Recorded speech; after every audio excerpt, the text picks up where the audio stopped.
šel jsem s klukama na letní tripek.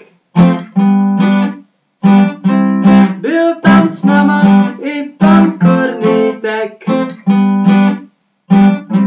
Zapomenout na palice nesmíš, říká mi dokola pan Chřestýš.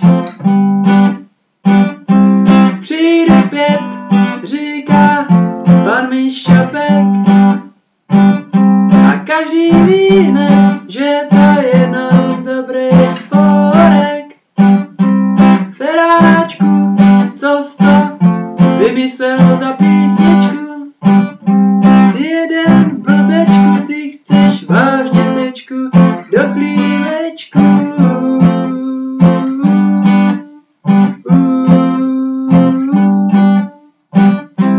Ne, ne, ne, já nejsem černý,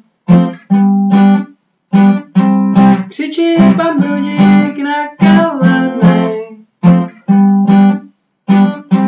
Z biskupek pan Sedláček,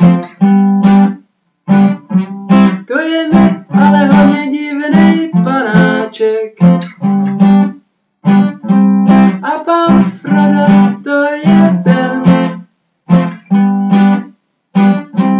co hledá středozem a tam prsten. Jsme tohle